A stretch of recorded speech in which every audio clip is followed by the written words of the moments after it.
네, 이제는 2.8절의 파트 2인 디퍼런셜에 대해서 공부를 해보겠습니다. 이거는 굉장히 낯선 말일 텐데요. 우리말로는 뭐 미분소라고 하고요. 저는 뭐 미분 조각이다라고 하면은 의미가 맞지 않을까 생각되는데요.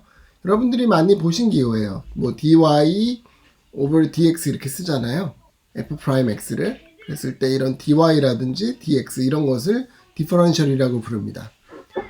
저는 사실 이거 공부할 때 대학교 1학년 때 생각이 많이 나요. 대학교 1학년 때 이거 보면서 나중에 보면은 뭐 y는 x의 제곱이면은 뭐 dy는 ex, dx 뭐 이러고 막 이렇게 쓰거든요. 뭐 적분도 하고 나중에 그럴 텐데. 이거는 기호로서 이해를 하겠는데 이게 뭘까? 의미가 있을까라는 그 의문이 들더라고. 이게 뭘까? 막 이렇게 써도 되나? 막 쪼개지는 것처럼 dx분의 dy처럼. 그래서 그때 그 조교님한테 질문을 하고 그랬던 기억이 나요. 이게 dx, dy가 그 자체로 무슨 의미가 있냐? 근데 대답을 잘 못 들었던 기억이 납니다. 그래서 근데 이 강의를 들으시면 아마 여러분들이 이 의미가 뭘지를 알게 되실 것 같습니다. 그 디퍼런셜이라는 거는 먼저 dx라는 것을 설명하려고 하는데요. 먼저 조건을 생각할게요. y는 fx고 f가 미분 가능한 함수고요. 그랬을 때 dx, dy 같은 것을 디퍼런셜이라고 하는데요. dx는 뭐냐면은 그냥 새로운 인디펜던트 베리어블이라는 거예요. 그러니까 뭐 x, y 이런 게 베리어블이잖아요. 그렇듯이 dx라는 새로운 베리어블을 정의하는 건데요.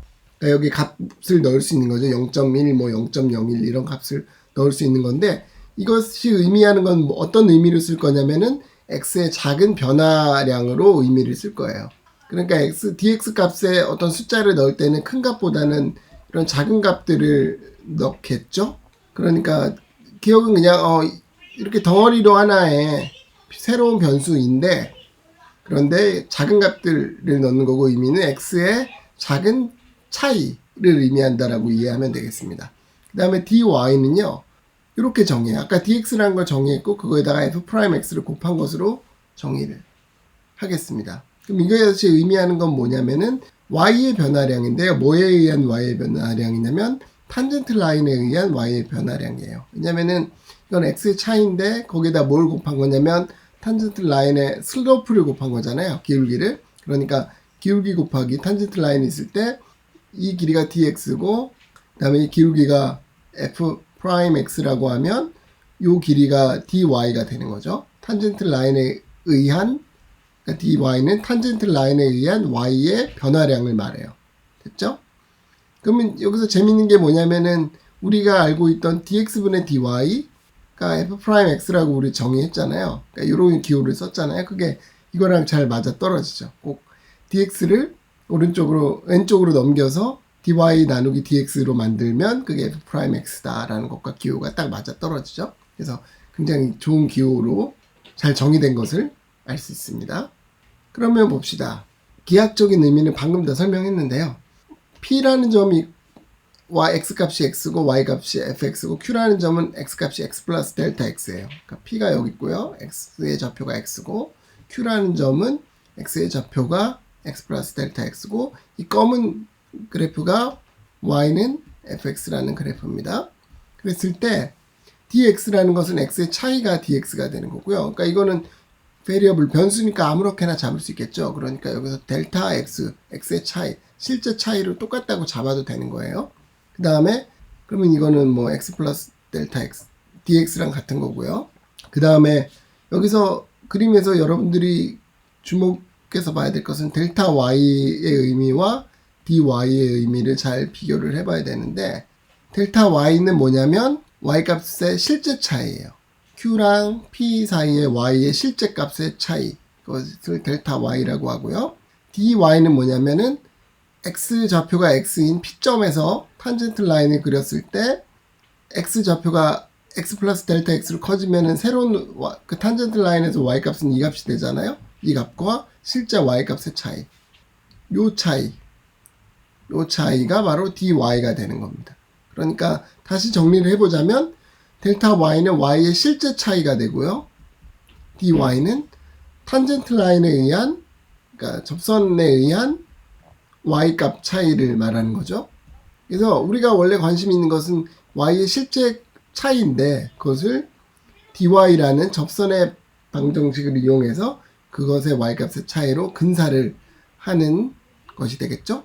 항상 우리의 키포인트는 그거예요. 실제 값을 구하고 싶어요. 근데 그 값이 구하기가 어려워요. 그러면 아주 간단한 것 1차 함수를 이용해서 실제 값에 대한 근사 값을 구하자는 게 목표고, 그래서 델타 y라는 실제 값을 구하기 위해서 dy라는 접선의 방정식에서의 y 값의 차이로 근사를 해보자라는 게 목표라는 겁니다.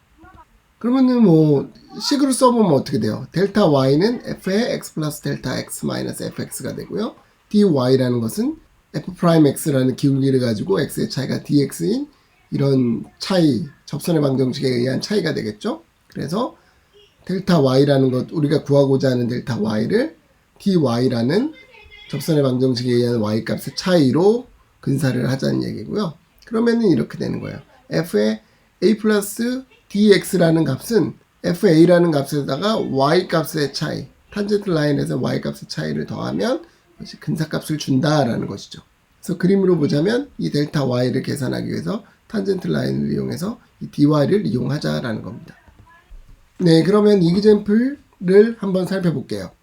구가 있는데요. 구의 반지름이 21cm로 측정이 됐는데, 측정할 때는 여러분 항상 에러가 가능해요. 그죠? 에러가 있을 수 있어요. 그 에러가 0.05cm라는 거예요. 많아봤자 at most는 많아야라는 뜻이고, 반대로 at least는 적어도란 뜻이고요. 그러니까 at most는 0.05 이하라는 말로 바꿔서 이해할 수 있고, at least는 이상이다라는 말로 이해할 수 있겠죠? 하여튼 오차가 0.05 이하인 상황인데, 여기서 가장 큰 에러가 무엇이냐가 질문이고요.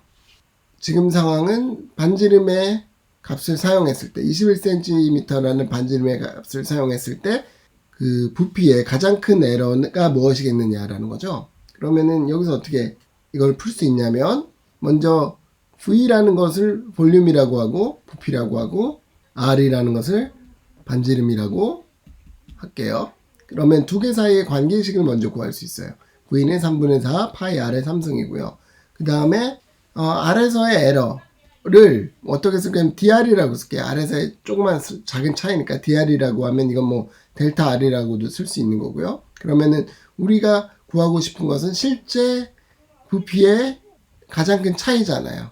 그것을 델타 V라고 할 수 있겠죠. 이건 실제 차이예요. 그런데 이 실제 차이를 뭐로 approximate, 근사할 거냐면은 dV라는 것으로 근사할 거예요. 근데 dV는 어떻게 계산이 되냐면 이 식으로부터 계산이 되죠. 이 식으로부터 이것을 미분하면 dV over dr이 3분의 4 파이 r 3승이니까 dr을 오른쪽으로 옮겨주면 이런 식을 얻을 수 있겠죠. dV를 얻을 수 있어요. 그러면 우리가 가지고 있는 값은 r이 21이고요.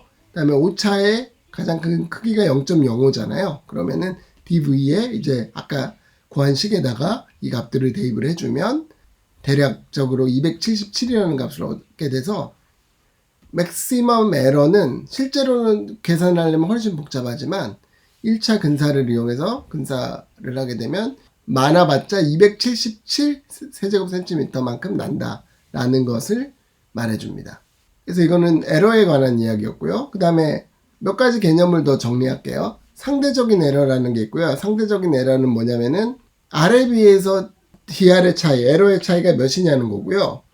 볼륨에 비해서 에러의 차이가 얼마냐는 거예요. 이건 되게 중요하죠. 여러분들이 뭐 통장에 30만 원이 있는데 5천 원이 차이가 나요. 그럼 되게 중요한 큰 차이잖아요. 그러니까 막 5천 원이 없어졌다 그러면 막 찾으러 막 다니고 열심히 찾겠지만, 만약에 여러분들이 50억이 있다고 해보세요. 5천 원이 그냥 갑자기 사라졌어요. 그러면은 그렇게 중요하지 않겠죠.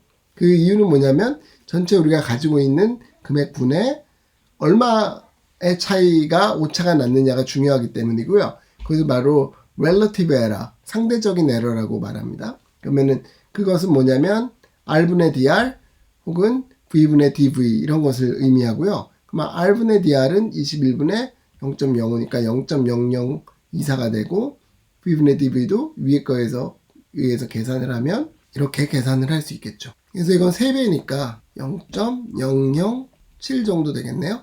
그 다음에 이 상대적인 에러가 굉장히 작은 경우에는 우리가 퍼센티지를 이용해서 퍼센티지 에러를 쓰죠. 그러면 100을 올려주면 되니까 0.24% 오차가 가능하다. 반지름 상황에서는. 그 다음에 부피 상황에서는 0.7%가 차이가 날 수 있다라는 것을 말할 수 있습니다. 그래서 세 가지 정의, 그냥 에러의 절대적인 값, 그 다음에 에러의 상대적인 값, 그 다음에 상대적인 값이 아주 작았을 때 퍼센티지의 상대값, 그것을 여러분들이 잘 정리하면 좋을 것 같습니다. 네, 이상으로 마치겠고요.